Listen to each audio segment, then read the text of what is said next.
Do you want to be average? Do you want to be above average? Do you want to stand out? I mean, are you in this game just to have a fight, or are you in this game to become the champion? It's time. Gentlemen, welcome back to the Men's Collective podcast, the place with the real fellas here next to me. Fellas, good to have you back again. We're going to load it up this week, aren't we? Yeah. It's always good to be here. Yeah, you always say that every week. Absolute. Do you mean it, actually? I feel like it's the same comment. Like, Default. I just trying to be polite. Like, how do you really feel? Yeah. Ask me. Oh, yeah. I know we can do this. But it is good to be here, right? It really is. Like, of all the things we get to do as mates come together. Yeah, 100%. Come and talk nonsense and have a few people listen to us. And If I wasn't here, I'd be doing what? Fishing, enjoying my life, self-care. Who wants that stuff? I'd rather be here. I had an offer this morning. I said, no, we've got to go. So, yeah, I definitely love being here, guys. It's one of those weird things we can that when hurry people go, how you doing? You're like, good. In your head, you're like, I'm not good. I'm falling apart. I'm not going to answer that question to you now. The old default. Yeah, so, hey, boys, another week. How you been? mate, Yeah. everyone's got a mate who're like, good. how you been? And they're like, oh, well, let me tell you. Oh, Yeah, you don't ask that guy anymore. Oh, mate, shut up. they're not mates for long. 'Cause you're like, Just oh. play the game. Good, thanks. Do you know, there's one guy, and I'm not going to name him. Tell me. It would be, because Well, I guess him. he's a Names nice. across the bottom of the screen. Just Coming across there. look right now. No, and every week it'd be the same thing. Hey man, how's your week? It'd be like, oh, and it would start. And I remember once just going, hey bro, how's your week? And he goes, oh, I go, actually no, stop. I thought, I don't want to hear it, mate. If it's not positive, just shut up. I can't deal with this today. And I just literally didn't think about it. He goes, oh, and he was freaking out about it. The next week I'm like, how's your week? He goes, oh. It wasn't bad. I was like, I shut down this 2 years ago. Oh my god, It's a good way of doing it. Yeah, And he's doing the good things, yeah. man. Sounds Who's like that guy? Eeyore from Winnie the Pooh. Oh, yeah. They're the worst. They're like, just honestly, just lie to me, bro. Like, there's yes, a point where I don't want to hear the same crap. Just lie. Just say you're good. I don't want to do this again. Yeah. That's When nothing It's fair changes, call. the same It's a fair story. call, right? It is a fair call. If you get the same thing every time for 2 years, eventually you go, just lie to me. Anyway. Just today. But she can't. She made a vow. I hate this marriage. I'm not happy. Well, look, fellas, welcome back on that note, and I'm really glad that you guys are glad to be We're good. here. We're good. Mikey, good? What a way to No, start. actually, I don't want to know. Good. I don't want to know. I don't care how you Oh, are. Wayne, let me tell you. Oh, Here we go. the Eeyore. weather. Climate change. You know what? Change. Actually, Politics. If we're going to hear about it, this is the week that we're going to hear it. This is the podcast we're going to hear it, because this is where you do get to shine your light. Tell everybody. This is actually where I get to be that guy. Okay. I get to have a whinge. You do. I've literally, this is why I came today. I just want to sit back and enjoy this. I just want to see if we can get cancelled. You got half a bag of lollies I can jump into? And Yeah, I the do. I fan- know and the exactly fan- where they are. Who Well, knows how many's Do you in know there what? as well. What we should do is every time we're in there, we'll take a few because Lisa won't know. And Wayne's like, I haven't touched them, but the bag will be getting less and less. I She'll be reckon like, you're lying. we should taken put a a photo. camera. I'm checking your phone. I've counted them. We should put a camera in Wayne's butler's pantry so we can just watch no, it don't go do in that. there. I'm glad you said Oh, butler. no, don't do that. We should put a camera in Wayne's butler's pantry. I was like, what the freak? Don't Wayne do does it, have a man. butler, doesn't he? Wayne sleepwalks, all right? That's the reason. I am my own Jeffrey. Fetch me my slippers. Walking around with the monocle. Answering to Monopoly myself. Just hear it Yes, till I am. okay, Watch, anyway, watch, watch. welcome back, I guess. Anyway, yeah, so good week. Wow, wow. How about you, Wayne? How's your week? Yes. Oh, it was all right. Shut up. Well, look, welcome back. Let's get right into it. Mikey, this is your chance to sign, buddy, because this is the week that was. Enjoy. Well, yeah, Okay, let's start strong. ISIS brides. Phew, come out of the gate with that one, Yeah, didn't you? so this Everyone's favourite topic. I'm going to intro this slightly different. We've got 23 sleeper cells and 11 terrorists are trying to come back into the country. They're not children and ISIS brides. We call them brides like they're the sum of their husband's work. These women are people that left this country to go and fight in a war that wasn't theirs, that has nothing to do with this country. Now they want to come back, and they want us to pay for them to come back. They're going to come back and they're going to sit on welfare, and they're going to just spread more muck and hatred when they come back. What do you think, boys? As long as they don't put an Australian flag up. Yeah, like, as long as I mean, that would be the worst thing that could happen if they had I want an to ask Australian flag. I want to ask a dumb question. I don't know. Obviously, I hear a lot about ISIS brides. Do the ISIS brides go there to actually fight, or do they go to there to be like for the husband? Like, why do ISIS brides leave the country to go there? Like, what's the purpose? Oh, I don't know. To strap a gun on and go and start shooting, or do they go, oh no, I'm here for you, I think hubby? case by case. I don't know enough about it. Do you reckon you need a backup in case your husband doesn't go off? Oh, we are so getting cancelled on that one. Oh, gosh. Look, the bottom line is, this is where it comes down to me. If you've chosen to sit against what this country believes, that's fine. Everyone has the freedom of choice. But don't then turn and say, but I need you to rescue me when things don't work, or I need you to bail me out, or I would still like the privileges of what this country offers if I was adhering to our culture. So I just don't think you can make a stand against it and then go, but by the way, I would still like you to finance my lifestyle.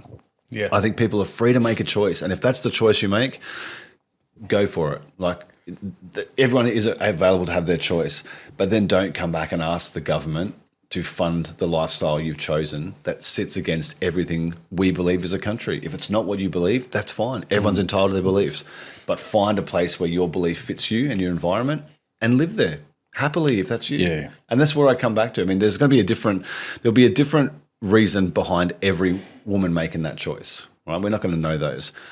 But it comes back to the one thing is you have made that choice. Whatever your reason, that's fine, but you have made that choice. Don't then turn around and say, can you still fund me to come back and live comfortably, even though I've chosen to oppose and stand against you deliberately? Yep. That's where it sits for me. Well, what's interesting, so they've actually, so there's some Australians have gone over there that are sympathisers, that they're helping them make. They did a video, like a documentary or a news article, where they were interviewing not the women. They were actually had the young girls. They didn't have their scarves on and everything, and they were talking about how they'd love to come back to Australia and how nice it would be, and they love Australia. And but then you watch every other video on those camps, and it literally is the kids throwing stones at the reporters, like, "We hate you, get the frig out of here." And even one of the people that works in the camp has come out on video and said, no, some of these women are most definitely still very much extreme. That's as far as she would say it was. They are still very, very extreme in. I saw so there's 11 ISIS brides and 23 children along with the 11. Right? Yeah, well, children. So two of them are, a few of them are actually teenage boys. Okay, So but still underage, Yeah. 23 of them. I look at this and I go, yes, there's so many things that come to my mind. This news article really pisses me off.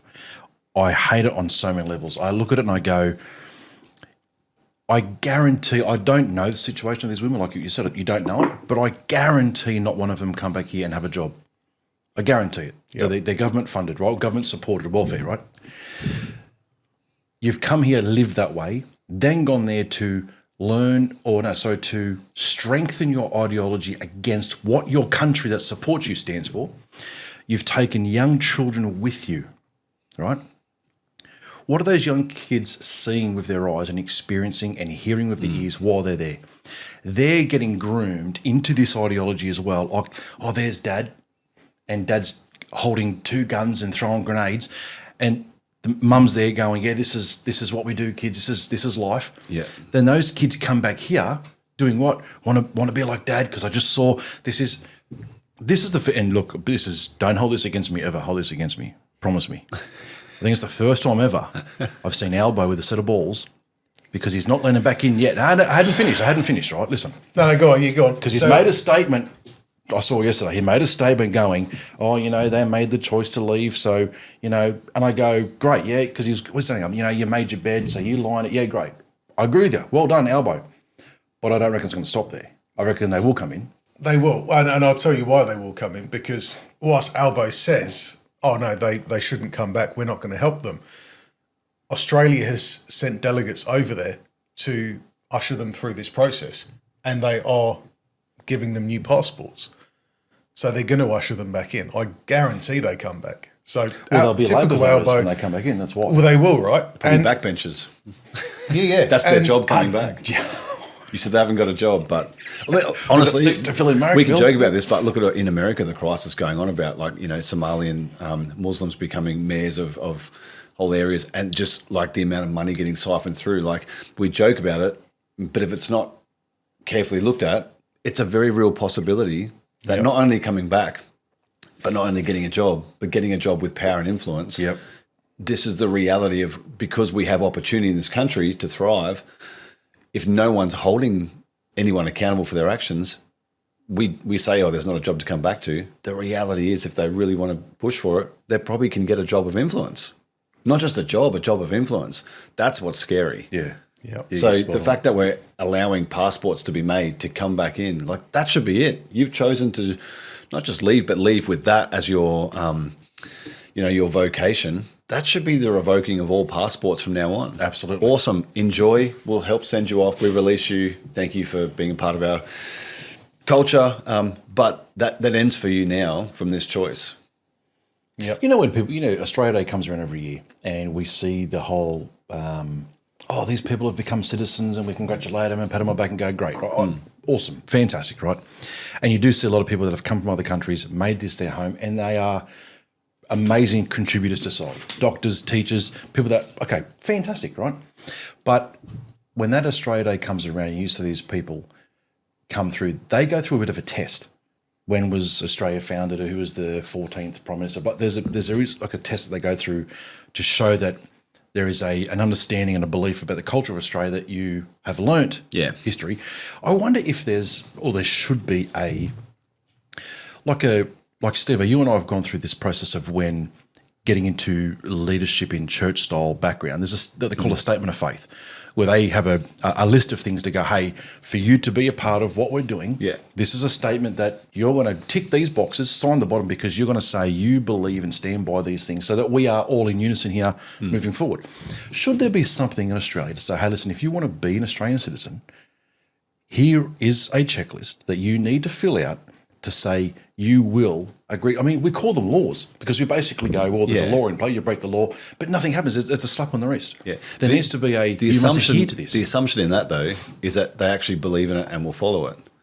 The reality is, if they want to live here, they'll sign anything and go, 100% I believe this. Yes. I mean, even go back to that model. I knew plenty of guys in leadership who didn't really believe the whole statement of faith and what we believe. And they're I've just said A, B, and C because I needed to say that so I could keep moving forward in the process. But if you look at people like this who have an objective to do harm to people, and they want to still live the lifestyle they want, mate, they will say anything. You're assuming there's going to be integrity in that process. Well, I think it's a reference point to come back to, though, because laws exist, right? Okay, you've broken the law. Okay, so to come back and say, hey, you've made this. Yeah, you signed this. So on the back of this, you got to go. This is what it looks like. Yeah, I'm thinking for people that have come in. Yeah. You signed this. Like you read it, you understood it, and you signed it. It's like when you come into, you're flying in and you do the declaration things like, have you bought any fruit or meat with you? Yeah. Yeah, but look how that goes as well. No, but you watch it. When we came back from Kenya. When we came back from Kenya, remember you guys I walked straight through, and then I found myself in the airport lounge. I didn't get checked. I didn't get anything. You guys got checked for dirt on your boots. Bags got opened up. Everything got searched. I just kept getting pointed to different areas, and I was sitting there. And I'm like, I can see Macca's. What the hell's just going on? I just walked straight through. That's the feeling that these guys have got. Like, in his bag I'm sitting back in. But that's when you sign the bit of paper. You're declaring. You're saying this, and that's why you see on those TV shows like Border Patrol. They'll me no understand. Well, you understood enough to read it and to sign it. Yeah. So now we're going to hold you accountable to that bit of paper. Yeah. Now give us $100 and we'll let you go. This is what I'm saying. So I think why have you got 43 kilos of fish in your bag? Why are you riding your couch to the airport? On a 7 kilo carry-on. Yeah, that's literally. Anyway, that was true. ISIS brides. Yeah, look, not a. God, I want to punch something. I hate it. Yeah. Look, on a lighter note, though. On a lighter note. So Hillary Clinton. I don't think you use the word Clinton in the same sentence on a lighter note. Well, I like this because Hillary Clinton, she's just been been called before Congress to talk about the Epstein files and whether she met Epstein and so on. And I was watching. They're good buddies, aren't they? Well, apparently not. Apparently, and I think she may have got the scripts mixed up because it sounded very, very much like a husband statement about not knowing Monica Lewinsky. So I almost to the point where I was wondering whether Epstein.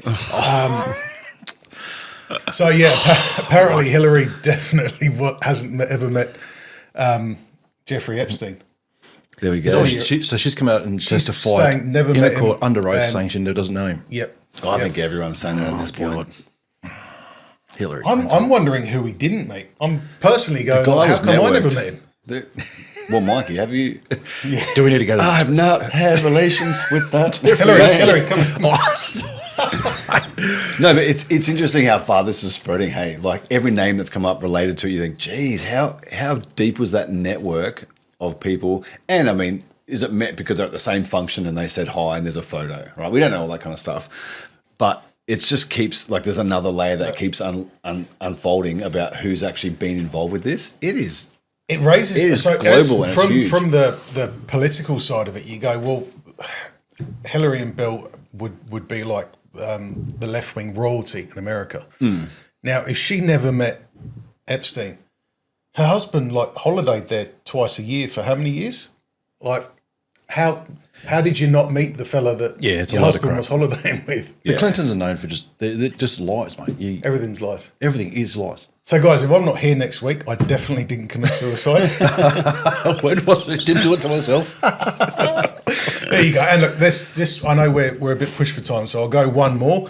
And I'd love to just talk about Albo being removed for a bomb threat at the lodge this week. So a threat was made of a bomb at the lodge, and Albo had to be evacuated and moved away very quickly. Now, all reports say Penny Wong's apologised for that report. Did she really apologise though? I don't even think she's happy though. She wouldn't be. She's never happy. Very well, I'm trying to fumble for words here. Expressionless on her face. How do you even word that? Yeah. Doesn't so much. It's good. So anyway, it's been a fun week. Albo, mate, is a classic. Sorry, man. I'll I know you said later. you'll move on, but I have to just laugh at this. Japan's introduced, how do you pronounce that? Inemuri. Falling asleep at work becoming widely accepted and encouraged. Shout out to my work. Can we please adopt some new cultures? Because I want to stop feeling guilty about this. Wayne, you would be the CEO. Oh, mate, I'm pretty sure I signed this to push it through President faster. Wayne. It's funny because I don't. You guys know the story. I don't tell these stories for sympathy in any way because I don't give a rip, to be honest. But I do have a diagnosis of that narcolepsy thing, right, which makes me fall asleep. But it's quite funny because I'll come in and Lisa will be doing paperwork. I'll come up from the office, 1 o'clock, and Lisa and I will be talking, and she sees it on my face because I can feel it about to hit, and I'll be like, no, stop now, stop. I need to go sit down. And so I run and I say to her, because I hit the lounge, because I can feel it about to hit me. So I'll run and I'll sit in the lounge and I'm out. 10, 15 No, minutes. that I'm out. feeling be is honest. actually Lisa hitting you when you're asleep because she knows. Be honest. Have you ever? Don't ask. Be honest. Don't ask me. Yes or no question. Have Yes. you ever faced? I hope she's not listening. Just quickly, I'm trapped. Hey, family wants When to she come. gets Wait. boring. I've got Is to that hang what on. the witch is for? Okay, can we go through these variations? Oh, here we go. Oh, no, it's going on again. Gotta go. No, I haven't faked, to be honest. But it's actually, so look, Japan introduced the Inemuri. The moral of the story is if you have a Japanese Uber driver, don't get in. You don't want to fall asleep driving. Go Japan. you go. It's actually, so on 'em. widely accepted and encouraged because they see it as working hard. Home of the Land Cruiser. Just saying. Anyway, keep it. Well, thanks for the week that was, Mike. Looking forward to hearing what you're pissed off about next week. Next week Or we'll have actually the last. ISIS brides on. Oh, you put a They'll call be out. here. Well, thanks for that, buddy. That was really interesting. Guys, it is time for Man vs. Machine. Right, fellas, this is the part of the podcast that you absolutely love. I know you do. This is where I ask you guys a question, and I ask Chad, the guy that listens to us through our phone and is documenting our life as we speak and learning all about us. I ask you guys a question. I ask Chad GPT the same question. We compare them. Are you ready? Let's get into it. If strength means emotional control and vulnerability means emotional honesty, can a man be fully strong and fully vulnerable at the same time? Yes. Stevo, if strength means emotional control, vulnerability means emotional honesty, can a man be fully strong and fully vulnerable at the same time? In the words of Mikie. Yes. Okay. Wow. I would say yes. Chad said this: emotional control prevents impulse from governing behaviour. Emotional honesty reveals internal truth. The tension is that control restrains expression while vulnerability exposes it. A disciplined man can express emotion without being ruled by it. Yet full vulnerability risks destabilising authority. So I'll start that one again.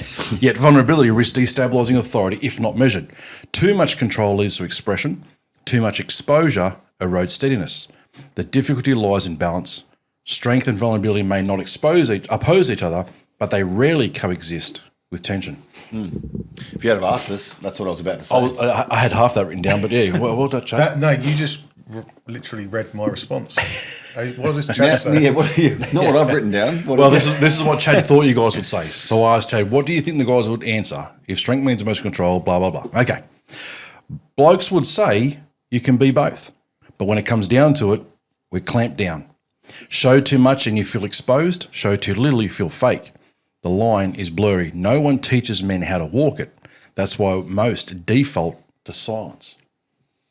There you go. Deep. Bit of a big prediction there by bloody Chad. Well, guys, that was... So did we win this week? I don't even know how you judged that one. Well, you didn't ask us why we said yes. Chad was wrong because we just said yes, and that didn't predict what we... all that nonsense.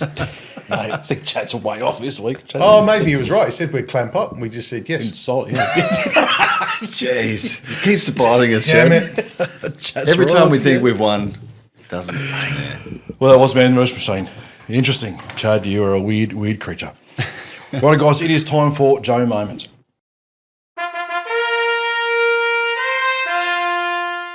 Actually had, guys, a lot of good, lot of laughs sent through this week. People enjoying the Joe Moment, which has been pretty good. It's good. This is the new part of the podcast where we want to give you guys a shout out for doing something great, or when you've had a blonde moment, you've done something pretty dumb and we want to have a laugh. So this week's a good one. This week's a really good one, fellas. I know this guy personally, and when he heard about Joe Moment, he wrote in, and big one. I've got a few things written down here. So look, this isn't a quiet clapping moment. This is a champion moment. This is where someone has gone above and become an above average Joe, and we want to give him a massive shout out. 58 years old, decided that his story wasn't yet finished. He decided to himself, it's not too late, he's not too far gone, and he's not said to himself, it's just who I am. He drew a line.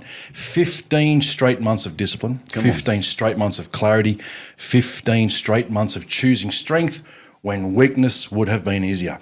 No spotlight, no medal ceremony, just a man getting up every day and backing himself for the last 15 months. Dario. Mate, I know Dario. I've known him for 7 years, and this week he hit 15 months sober. That's awesome. Which is massive. Mate. At 58, because I know more into this guy's story that I won't expose too much on here, but mate, you do get our Joe Moment of the week this week because big effort. A lot of guys do struggle with alcohol and with narcotics and drugs. Like there's so many things, but 15 months, mate, that's a big effort. That's a huge achievement. Like I said, I know this guy's story. This is a massive. This is not 5 weeks. This is 15 months of effort, pushing through and making a thing. So well done, mate. We'll give you a shout. Won half a pack of lollies. Dario, you do get a Joe Moment this week. It's an above average or absolute champion, you buddy. Well done to you, mate. Big round of applause here from the fellas here on the panel. You get it. Well done, above average Joe, mate. What's you getting in the mail? Half-back lollies, like Mike said. Well, guys, that wraps up our podcast for this week for our number 2, which is really, really good. Fellas, thanks for joining me once again.